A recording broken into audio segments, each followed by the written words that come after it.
Nous reprochons à nos dirigeants, voilà le marché central, c'était fait pour 800 personnes. Aujourd'hui, il y a plus de 4000 commerçants dedans. C'est une poudrière. On attend que le jour où ça va faire une catastrophe, qu'on va accourir. Mais attends, celui qui a conçu le marché central là, avait 4 pieds.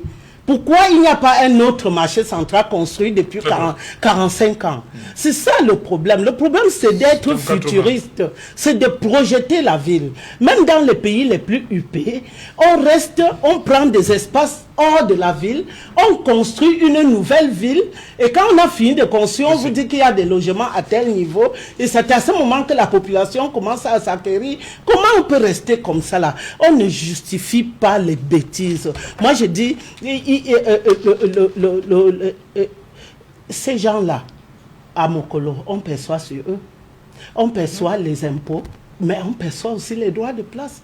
Les droits de place sont une taxe qui est appelée à investir sur la place où on l'a prélevée. Qu'est-ce qu'on en fait? Nous sommes des vaches à lait à l'infini. Okay. Ce que nous demandons à nos autorités, c'est d'être un peu futuristes. Est-ce qu'on ne savait pas que la démographie du Cameroun allait augmenter? Est-ce que depuis 30 ans, il y a eu un nouveau marché construit? Est-ce que les délégués du gouvernement n'ont pas fait des séries de maquettes, qu'on a inauguré les maquettes, et que dans la concrétisation, il n'y a rien eu? Il y a eu une maquette pour le marché Bonamoussadi, pour ne citer que, il y a eu pour Bonasama. Il y a même, chaque jour on dit, on va vous déguer, puis on va reconstruire tout ça. Mais simplement, nous disons que si on a un peu d'amour, un peu d'égard pour les populations qu'on pilote, il faut construire, le site qu'il est en train de détruire là, il pouvait le construire, auquel cas il serait maintenant en train de demander aux commerçants de quitter. C'est un peu comme l'Arcelou, comme ça vous appelez, Douala Yaoundé. Moi je dis que pour construire une route, si vous commencez par les ponts par exemple, vous venez ici, vous construisez un pont, vous construisez l'autre pont, la population va se reculer. Mais quand vous commencez par détruire la population pour faire des dizaines d'années sans revenir encore sur la route que vous vouliez construire, est-ce que ce n'est pas... C'est choquant de savoir qu'aujourd'hui, vous voulez nous démontrer que les gens sont trop dans la ville, s'il faut qu'ils rentrent dans l'arrière-pays. On les a vus venir. Il y a eu des années où Douala n'atteignait pas 1 million d'habitants. Et aujourd'hui, on est dans un Douala qui a 5 millions d'habitants. Mais on n'a pas un seul marché nouveau. Comment concevoir une ville où on ne peut pas échanger? Où on ne peut pas échanger. Je vous ai dit, selon Maslow, il y a ce qu'on appelle niveau incompressible des besoins. Que vous le vouliez ou non, si vous n'anticipez pas sur cela, le résultat sera là-bas. Parce que tout le monde va vouloir avoir un bout de pain à croquer. Par conséquent, on pourra se mettre n'importe où. Le matin, vous allez les déguerpir. Avant 11 heures, ils seront déjà là parce qu'ils ne peuvent pas faire autrement, et vous l'avez aussi confirmé, qu'on ne peut pas faire autrement. Nous reprochons à nos problèmes. J'ai souvent dit que le tribalisme ambiant que nous avons dans notre pays aujourd'hui, c'est un tribalisme de l'État. C'est l'État qui a favorisé cet état de choses. Or, cela n'est pas en train de nous aider, nous, Camerounais. Laissons tout cela. S'il faut nommer un vice-président, qu'on regarde une personne qui peut être intègre, qui peut tourner le dos à la corruption, parce que ce qui nous gêne maintenant, c'est la mauvaise gouvernance. Si on prend un vice-président, on vient mettre là où on est maintenant, et si toute chose reste égale par ailleurs, cette personne qu'on a nommée là, on l'aura simplement sacrifiée. Qu'on nomme un vice-président, lui, il aura d'abord un poste passif jusqu'à ce que le siège soit vide. Vous comprenez un peu ce que ça veut dire? Bon, de spéculer même là-dedans, j'ai dit, ça pose un problème. On aurait dû, il n'y a que quelques mois qu'on a fait des élections, on aurait dû modifier même le code électoral et introduire ce poste de vice-président dans qu'il y ait un système de liste où quelqu'un se fait voter avec le vice-président. Tu veux parler de la Constitution, le code électoral? peut-être, oui, peut-être la Constitution, peut-être la Constitution, y compris le code électoral. Parce que si ce n'est pas le système de liste maintenant qu'on avait avant, on ne peut pas passer aux élections en parlant du système de liste sans modifier aussi le code électoral. Donc je dis, si cela avait été fait un peu avant les élections, que les gens rentrent en poste en se disant que je vais avec mon vice-président pour me faire voter. Pour moi, ce vice-président serait plus respecté, plus accepté par les Camerounais. Ce n'est pas parce qu'aujourd'hui, là, quand vous allez, tel que ma grande sœur a défini, si vous allez même prendre un anglophone, l'anglophone du sud-ouest, celui du nord-ouest va dire pourquoi pas nous. Donc, le problème n'est pas sur les origines des gens. Il faut qu'on regarde le Cameroun un et indivisible. Maintenant, quand il faut les responsables, les gestionnaires de notre pays, on commence à regarder l'autre avait ceci, l'autre avait cela, c'est notre perdition, c'est la voie de la perdition qu'on a au Cameroun. Moi, je ne suis pas favorable sur le fait que pour nommer une vice-présidente, peut-être on peut décrire ce que nous souhaitons aujourd'hui parce que nous sommes devant le fait accompli. On est obligé d'accepter qu'il y a un poste de vice-président à être nommé. Qu'on donne un profil, que ce profil tombe sur quelqu'un, même des camps, encore, et que cette personne soit dit, donc aujourd'hui vous reconnaissez qu'il y avait mauvaise gouvernance alors, parce que c'est vous qui êtes aux affaires. Donc, si ça tombe, que ce soit un écran qui peut être autrement que le tableau qu'on nous sert maintenant, à ce moment, ça ne me poserait pas un problème. Donc, abstenons-nous de toujours vouloir ramener le Cameroun dans une division quelconque. Moi, j'ai toujours conçu la gestion d'un pays comme une question de compétence et non comme une question de partage de gâteaux. Mais les anglophones sont aussi compétents, non? Je vais dire, oui, il y en a un qui est Premier ministre, n'est-ce pas? Donc, je ne pense pas que nous ayons un problème. Je n'ai rien contre le fait que ça puisse être un anglophone. Pour moi, je dis un Camerounais compétent. Parce que quand on va toujours voir le Cameroun sous le prisme des régions, des communautés et tout, ça va seulement forger toujours une division. Moi, j'aurais bien voulu que même si, par bonheur, moi je suis donc à un jeu de pied des anglophones. Donc on peut dire que ce n'est pas comme si je ne voudrais pas que ce soit un anglophone, mais je voudrais qu'on se surpasse et qu'on voit sur le prisme de qui peut gérer ce pays. Je veux bien qu'on mette même un anglophone là-bas. Peut-être que ça va résoudre, selon vous, madame, le chapelet de ce que vous avez égrené là maintenant. Mais quand on nomme quelqu'un lundi, on peut l'enlever vendredi. Et quand le cas va venir, ça va donner maintenant quel problème encore à résoudre. Donc je ne voudrais pas qu'on regarde ça sous le prisme de que les Écans ont ceci, les Bamileke ont cela. Non, c'est pas comme ça qu'on gère un pays. Un pays, parce que vous mettiez là-bas, elle a décrit un profil. Oui, c'est vrai, quand on a de l'expérience, ça donne quelque chose. Mais surtout si on est intègre et on s'entoure des technocrates. Vous croyez que c'est tant que le président de la République à qui nous attendons que les données économiques soient gérées au pays? Non, il n'est pas économiste. Il devrait en avoir des économistes autour de lui qui décident. Bon, elle a un poste politique. Oui, peut-être chez vous, pour partager le gâteau, mais ça me gêne.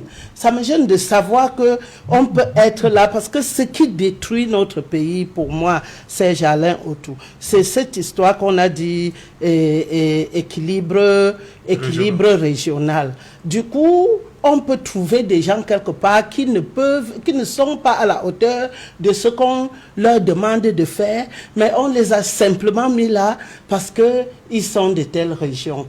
Et là, On ne peut pas compétir le monde avec cela. Voyons le Cameroun sous le prisme de Camerounais. Ça va nous résoudre un problème. J'ai souvent dit que j'observe même le parcours scolaire. Quand une femme réussit à se démarquer, elle est toujours plus percutante que l'homme. Moi, je pense que Dieu a déposé quelque chose d'assez, comment je dirais, comment pourrais-je qualifier ça, d'assez importante dans la femme pour que ça touche managériale, pour que, étant celle qui va coordonner les choses, cette touche féminine, la dernière qui vient, qui ne peut venir que de notre maman, peut faire beaucoup de choses dans ce monde assez violent maintenant.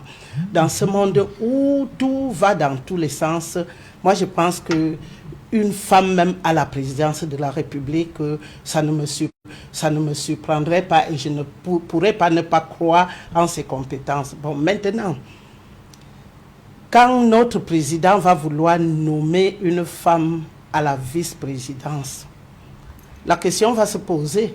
Ça sera encore une fois son pouvoir discrétionnel. Pourtant, si ça avait été un poste électif, tout le monde peut apprécier. Nous avons des femmes qui se démarquent.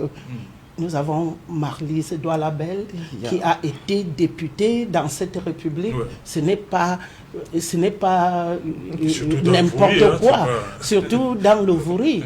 Il y a des femmes qui se démarquent. Beaucoup comme elle, beaucoup qui sont ministres actuellement et qui montrent leur capacité dans leur département ministériel.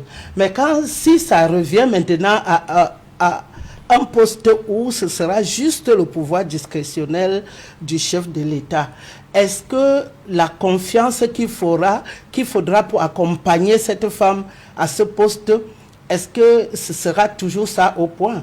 Parce que là, on peut nommer une femme et 2 jours après, on l'enlève et ce serait la catastrophe pour la gente féminine. J'aurais bien souhaité qu'il y ait un vice-président femme ou même président femme, que le peuple camerounais a décidé de lui apporter leur suffrage. Parce que quand c'est nous-mêmes qui choisissons, on est prêt à accompagner la personne dans la gestion, ou alors à comprendre et à tolérer certaines, parce que personne n'est parfait, à tolérer certaines de ses erreurs. Quand ce sera un poste nommé, je crains que après, le poste disparaît aussi, comme c'est arrivé. Pour moi, la femme peut être vice-présidente, la femme peut être présidente et la femme ferait même mieux. Les hommes ont montré leurs limites jusqu'ici. Qu'ils m'en pardonnent, ce n'est pas de l'insulte. C'est quand même 43 ans et c'est toujours les femmes, les hommes qui ont été à la tête de tout. Même quand on va dans les mairies, vous voyez, on constitue une liste. La première femme vient peut-être à partir du 16e nom. On leur demande de zébrer, de jarrer la liste, mais ils prennent toujours des femmes pour mettre, pour qu'on ne sanctionne pas leur liste. Madame Fampoua doit la deuxième. Bon, c'est des exceptions qui confirment les règles. Et dans les maires du Cameroun, il y a combien de femmes? Ben, il y a eu de Madame Fampoua, il y a eu de Madame Founing, il y a eu, mais c'est des exceptions qui confirment les règles. Que l'homme vienne, je veux dire, dans les mairies, dans les députations, quel est le quota des femmes? Quel est le quota des femmes par rapport à c'est vrai que les femmes s'auto-censurent très souvent. C'est vrai que les femmes veulent de l'assistanat. Et si vous voulez que quelqu'un vous assiste, permettez qu'il choisisse sa place avant que le reste vous revienne. Donc c'est un peu ça, quoi. Quand il y a un projet de reconstruction après l'incendie, pourquoi vous pouvez nous empêcher de soupçonner les mains criminelles? On a eu ça au marché Congo. On a vu un incendie qui est venu au marché Congo jusqu'à s'arrêter sur un site qu'on n'a pas jugé achevé et que 2 semaines après, l'incendie est venu finir le site avant qu'on a promis la reconstruction. Saint-Jalin, la vie des commerçants. Je les comprends parfaitement quand on leur dit c'est vrai, a priori, les gens qui ne veulent pas se mettre dans la peau des autres vont dire que nous ne voulons pas le modernisme. Mais suspendre sa vie, la vie au quotidien, parce que ces commerçants-là sont pour la plupart, quand il a parlé de 500 boutiques et 600 comptoirs, vous comprenez que c'est l'économie de subsistance. Le peu qu'ils aient par jour pour vivre et leur demander de se suspendre en attendant qu'un jour on construit avec les projets du Cameroun, que généralement on commence parfois, on ne finit pas. Avant la législation camerounaise, je ramasse les bribes, je ne suis pas juriste, disait que on devait recaser les gens a priori. Parce que l'État, c'est quand même le parent. Hein? Si on veut construire un marché, n'est-ce pas, on aménage un site, on case les gens a priori et on vient maintenant réaliser l'œuvre. Pourquoi on se comporte comme si on ne sait même pas que ce commerce, c'est l'amortisseur social le plus fiable que nous avons au Cameroun. N'importe qui peut se lever le matin pour aller faire le commerce. Celui qui a perdu son emploi. J'ai même demandé que les gens de Madjeni, là, pourquoi ils ne se dispersent pas pour aller faire le bail en salam quelque part. Parce que 4 ans, presque 4 ans sans salaire, et quand il va tous les jours, c'est même à la limite suspect, n'est-ce pas? On se demande, c'est même à la limite suspect, on se demande que comment il peut partir tous les matins quelque part, et puis on n'a rien. Comme pour dire que l'amortisseur social le plus fiable que nous avons au Cameroun, c'est ce commerce qui reçoit sans tri. Les reprises de justice sont là. Ceux qui ont perdu leurs emplois sont là. Ceux qui ne savent ni lire ni écrire sont là. Tout le monde est dans le commerce. Mais quand il faut que le gouvernement, à travers son auxiliaire qui est la collectivité, à l'occurrence la communauté urbaine, pour leur cas, se comporte comme s'il n'a pas de dégâts pour ces gens-là. Ça, ce ne sera pas sans conséquence pour ceux qui ont le travail dit formel et décent. Parce que quand tout cela, on récupère ces gens-là qui vendent l'eau glacée, qui vendent le héros dans un thermos, dans un coin du marché, tous ces gens-là, le travail éloigne de nous 3 grands molovis. Quand ils ne seront plus en train de rien faire, ce ne sera pas une sécurité pour nous autres qui croyons être en train de travailler. De grâce, quels sont l'ordre des priorités dans ce pays? Moi, je ne pense pas qu'une agglomération comme celle-là ne peut pas avoir d'égard. Ça fait très mal, Serge Alain. Vous ne pouvez pas savoir ce que c'est. Et beaucoup sont assis là comme ça alors qu'ils ont prêté, soit dans des tontines ou dans des banques, leurs fonds. Quand on les suspend comme ça là, quand d'abord le feu ravage tout, dans certains pays, si on avait été bien construit et huppé, on devait, comment vous appelez ça, assurer nos boutiques, assurer nos marchandises. Auquel cas, quand un sinistre viendrait comme ça, il y aura quand même quelque chose qu'on peut espérer recommencer avec. Ce n'est pas le cas. Mais je ne comprends pas. Ce n'est pas seulement leur cas là-bas. C'est ici la même chose. Pourquoi nous sommes comme si les détestés de la République, c'est-à-dire notre corporation, non content de venir nous dire qu'on va même choisir nos dirigeants pour nous. Nous sommes une corporation. On ne nous permet même pas d'être syndiqués. Quand tu es syndiqué ou syndicaliste dans ce domaine-là, on t'étiquette de rebelle. Mais non, notre vie, c'est lamentable. C'est simplement lamentable, Serge Alain. Voilà.